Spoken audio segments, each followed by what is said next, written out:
When we talk about aging, we often focus on the physical side, wrinkles, slowing down, aches, maybe a few extra pills on the nightstand. But the truth is, aging is much less about the body and much more about the soul. Our later years don't just demand good health, they demand good boundaries. And if you want peace in old age, you have to be intentional about who you let into your circle. Protecting peace in old age begins with setting boundaries around toxic relationships. And this truth is often more profound than we realize. As we grow older, the things that once seemed urgent or critical often fade into the background. But the things that really matter, our well-being, our relationships, our peace of mind, come sharply into focus. Old age is not just about surviving another year. It's about living with intention, choosing carefully where we place our energy, and deciding who gets to share the sacred space of our life. When we were younger, it was easier to put up with drama, to entertain toxic people, to say yes when we really wanted to say no, because we thought time was endless. But in the later years, time is the most valuable currency, and wasting it on relationships that damage our spirit is a debt too costly to pay. Boundaries are not walls. They are not acts of cruelty or rejection. Boundaries are acts of self-respect. They are the invisible lines that tell the world how we expect to be treated, and more importantly, how we refuse to be treated. In old age, when the pressures of proving ourselves have mostly lifted, we finally have the right to say no more. No more allowing complainers to dominate our conversations. No more letting manipulators take advantage of our kindness. No more tolerating the draining company of people who strip away our joy. Protecting peace requires clarity, and clarity requires courage. It takes courage to say to a lifelong friend, I love you, but I cannot carry your negativity anymore. It takes courage to distance yourself from a family member who continually uses guilt to manipulate you. But courage and boundaries are the only way to keep our hearts light in the years when joy should matter most. The irony is that many people associate boundaries with loss, as if drawing lines means losing people, losing actions, or losing love. But the opposite is true. When we create boundaries, we don't lose love. We make space for healthier love. We don't lose people. We gain stronger connections with those who respect us. We don't lose peace. We finally protect it.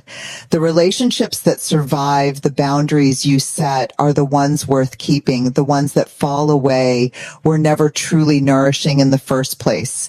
That awareness is part of the wisdom that aging gifts us, the wisdom to discern the difference between relationships that give life and those that quietly steal it.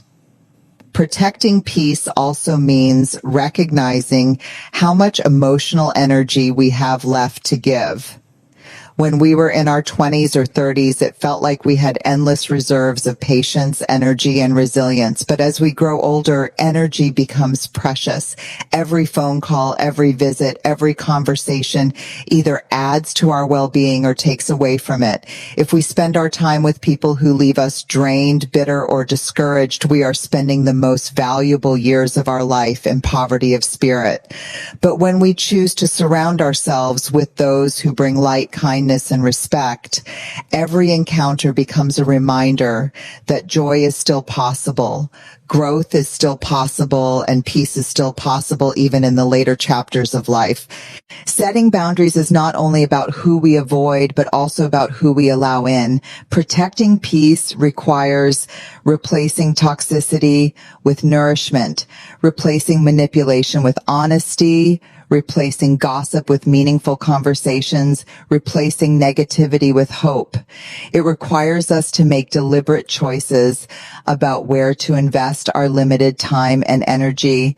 And while some may see this as selfish, it is actually one of the most generous things we can do for ourselves and for the people who truly care about us. Because when we protect our peace, we become more present, more open, more joyful for those who deserve our best self. We also need to remember that boundaries are not fixed forever. They are living, breathing practices. There may be seasons when we need stricter boundaries, when our health or emotional state requires greater protection. There may be times when we can be more flexible, when we have more to give. The key is listening closely to our own hearts and bodies, paying attention to the quiet signals that tell us when someone's presence is a burden rather than a blessing. That self-awareness is part of the deep wisdom of aging, the realization that our well-being is not optional, it is essential. Protecting peace in old age is also about legacy. The energy we carry in our final decades is the energy we pass on to those who look up to us, our children, grandchildren, friends, and communities. If we allow toxic relationships to consume us, what do we model? We model bitterness, exhaustion, and resentment.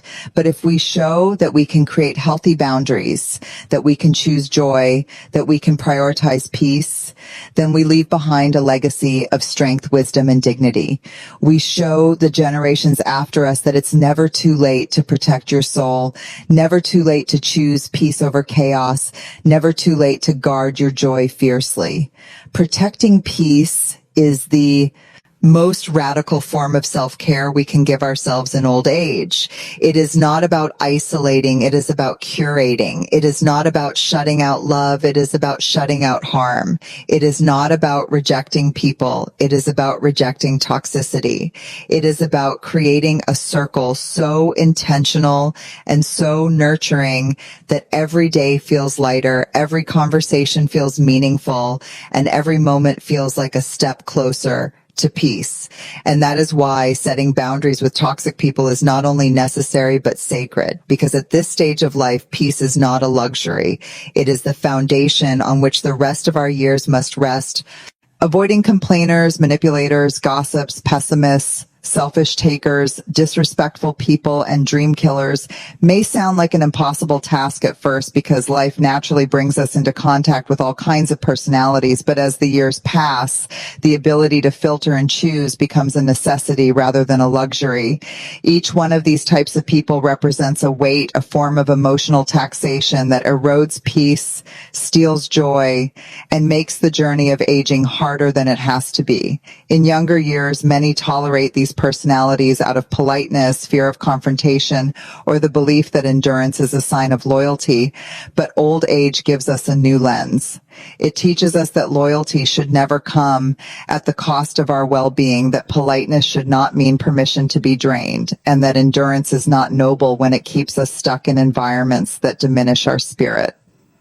Complainers are often the first type of toxic presence we recognize. They take up space with a constant narrative of dissatisfaction, and the danger is not simply in their words, but in the way their energy infects our own outlook.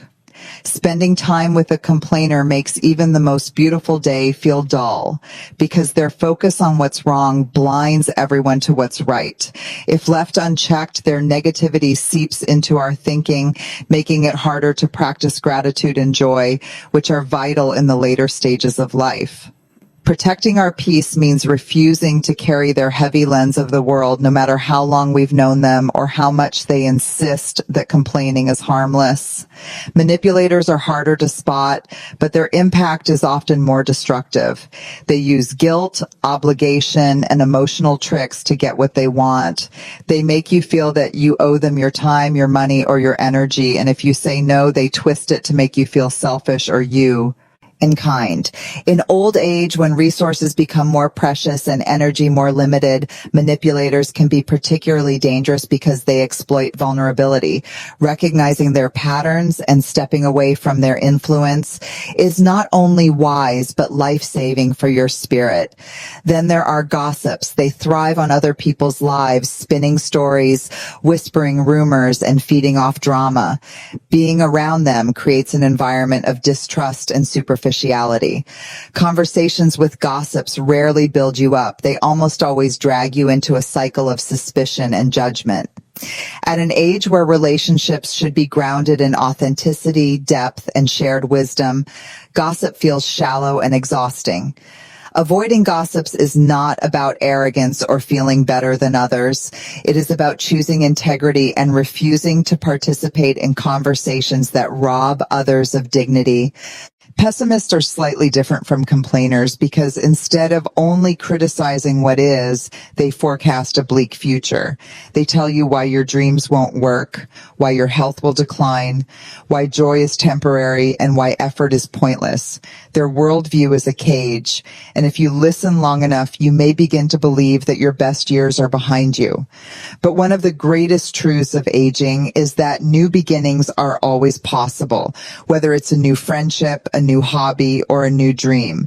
The voice of the pessimist is dangerous because it attempts to kill hope, and without hope, the heart grows old much faster than the body ever could. Selfish takers are another category that requires strong boundaries.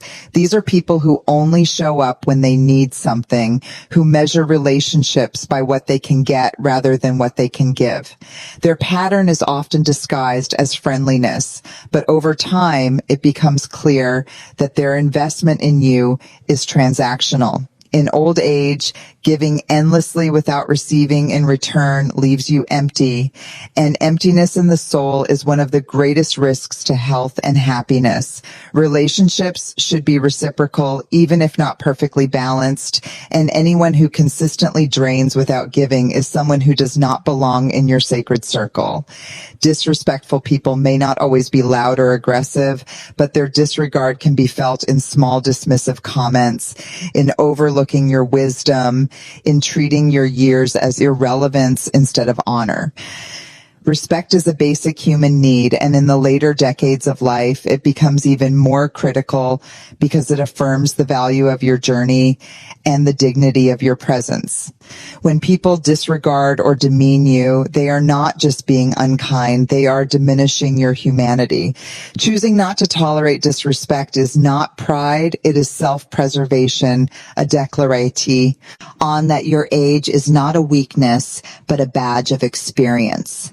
Finally, there are dream killers. These people may sound practical, but their words carry a subtle sting. They laugh when you say you want to learn something new. They discourage you when you talk about travel or hobbies. They remind you constantly of limits. They see dreams as the territory of the young and believe that aging means shrinking. But the truth is that dreams do not expire. They evolve.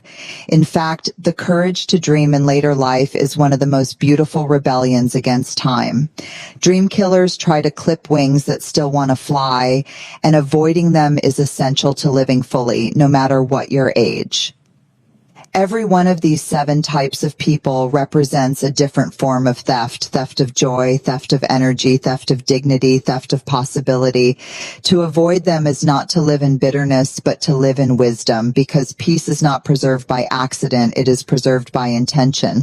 And when we look around and see who stands closest to us, we have to ask whether they are lifting us up or quietly pulling us down, because the answer to that question shapes the quality of every single day we have left.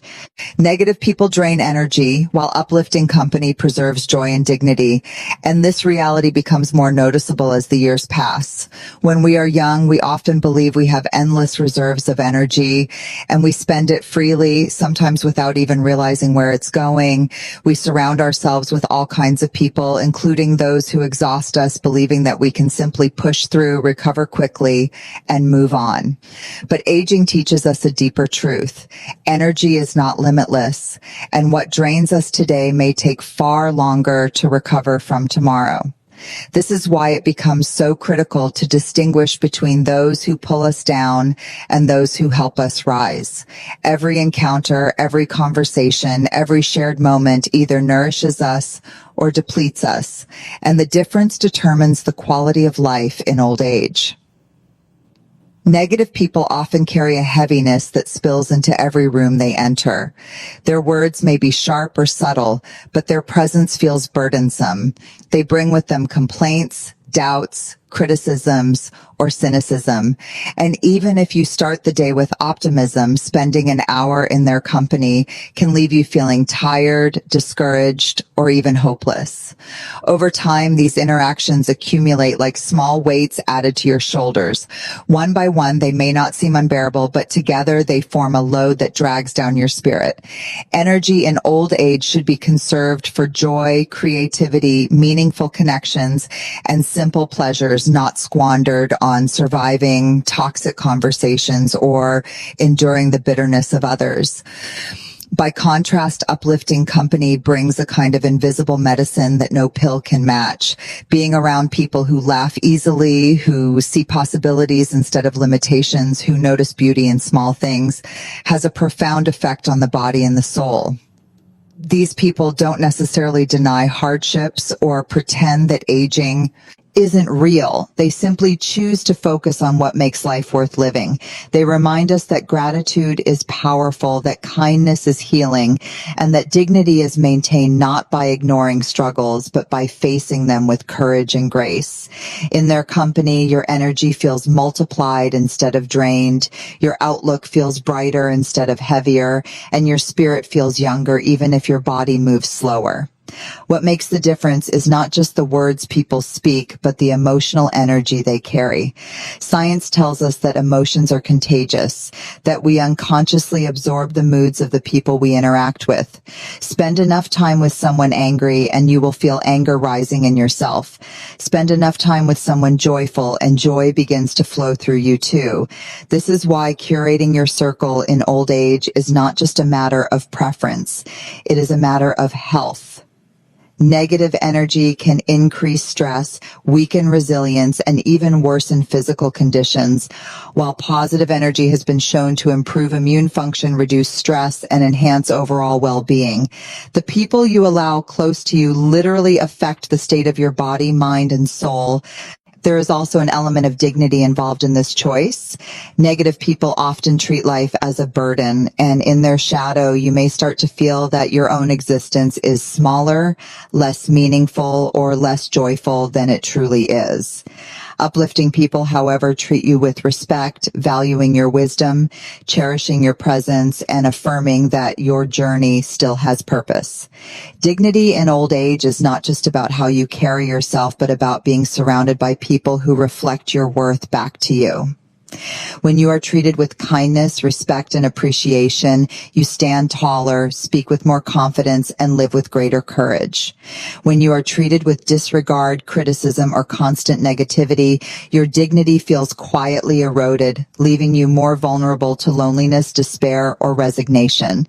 It is also important to recognize that negativity and positivity are not simply about personality types. They are choices. Some people choose to nurture resentment, to feed bitterness, to cling to complaints. Others choose to cultivate gratitude, to practice hope, to offer encouragement. The difference in their choices becomes the difference in your daily life when you invite them in. By old age, we have learned that we cannot control everything around us, but we can control who we give access to our hearts. That choice is a form of power, and it is one of the most important ways to preserve not just joy, but dignity in the years when both are most needed. The reality is that life in later years already comes with its share of challenges, aches, losses, changes, and the reminder of mortality. These challenges are heavy enough on their own. Adding the weight of negative people to this load makes it almost unbearable. But surrounding yourself with uplifting company creates balance, even beauty, in the midst of difficulty. The right people can make you low. When you want to cry, remind you of your strength when you feel weak, and help you see possibilities when you are tempted to focus only on limitations. They don't erase pain, but they make it more bearable. They don't deny aging, but they remind you that growing older is not the same as growing lesser. Every day is shaped by the company you keep, and in old age, those days are far too precious to spend in the presence of people who steal your light. The ones who preserve your joy and dignity are not always the loudest or the most noticeable, but you feel their impact in the peace of your heart after they leave, in the smile that lingers long after the conversation ends, and in the renewed energy you carry into the rest of your day.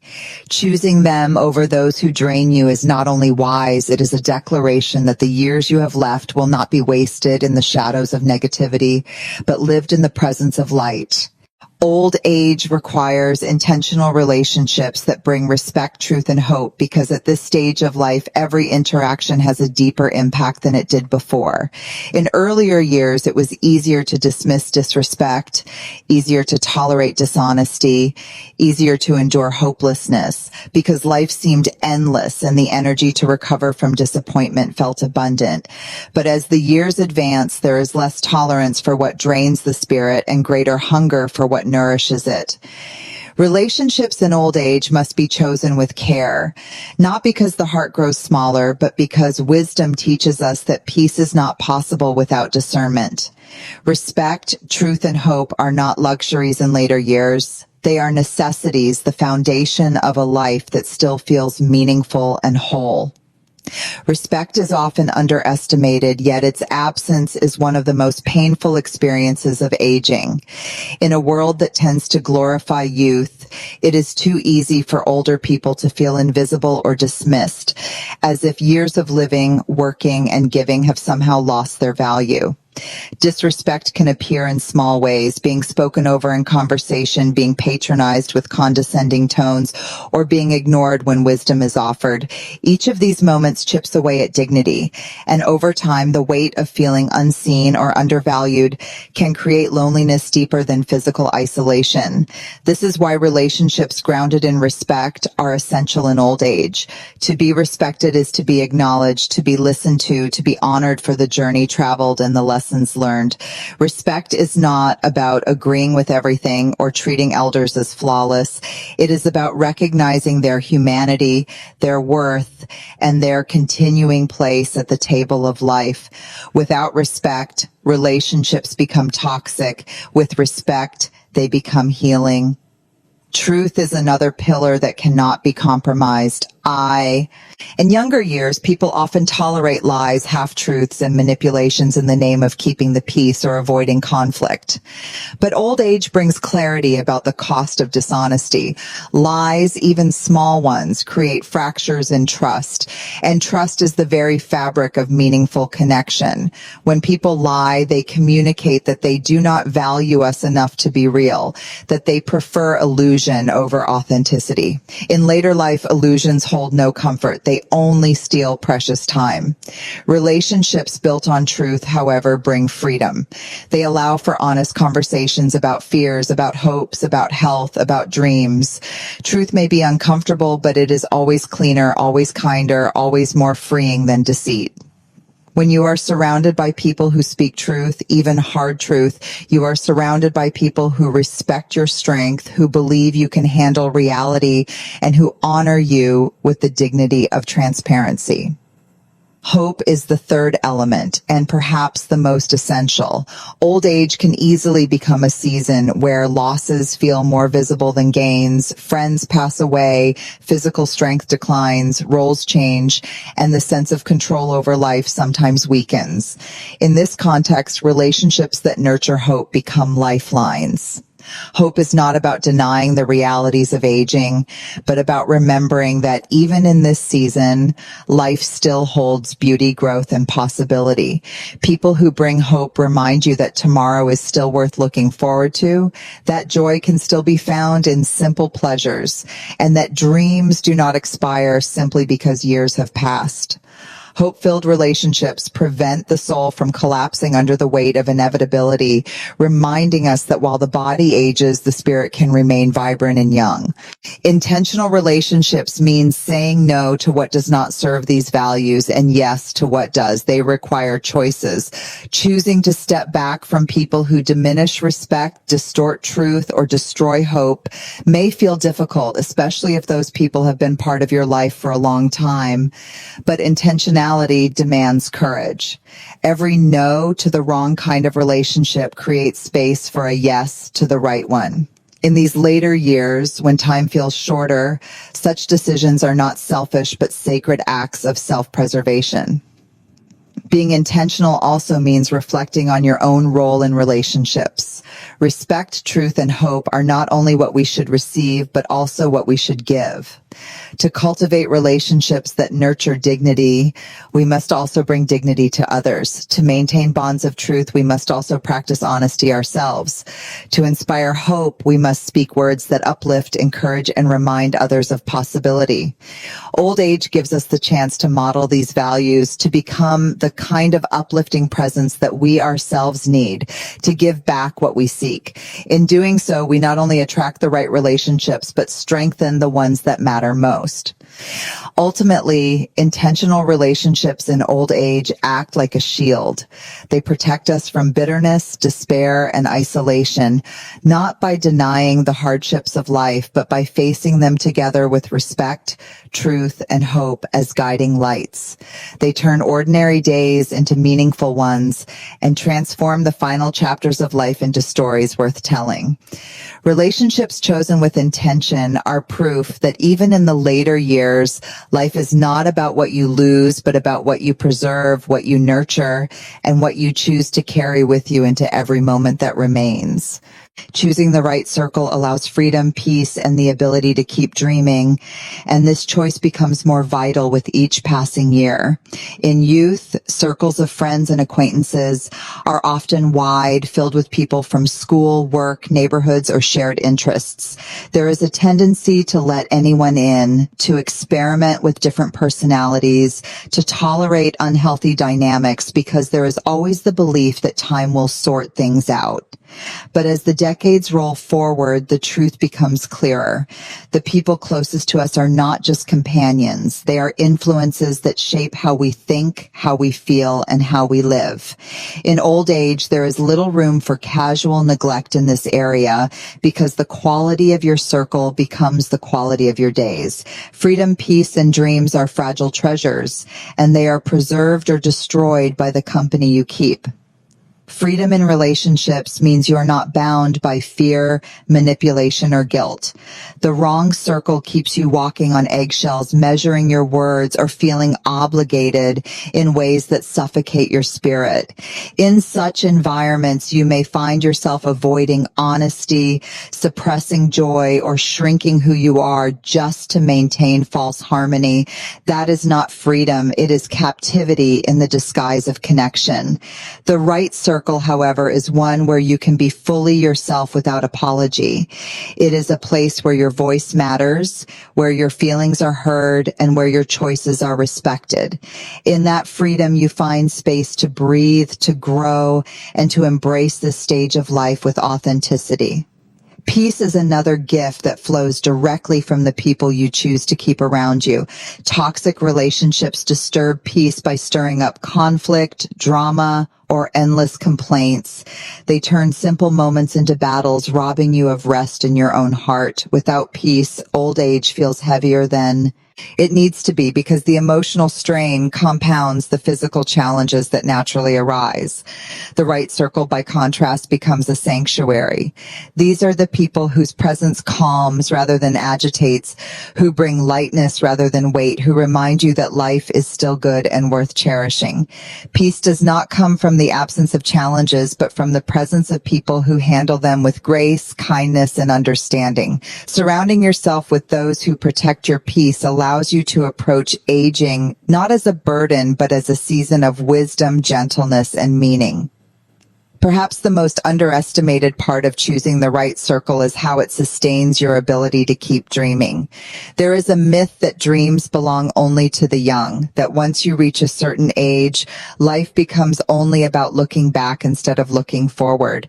But dreaming is not tied to years, it is tied to the spirit. Even in old age, the heart craves new beginnings, whether it's the dream of traveling somewhere new, planting a garden, writing a story, learning a skill, or simply simply creating deeper joy in daily life. The wrong circle crushes dreams by reminding you of limits, by laughing at your hopes, by convincing you that it's too late.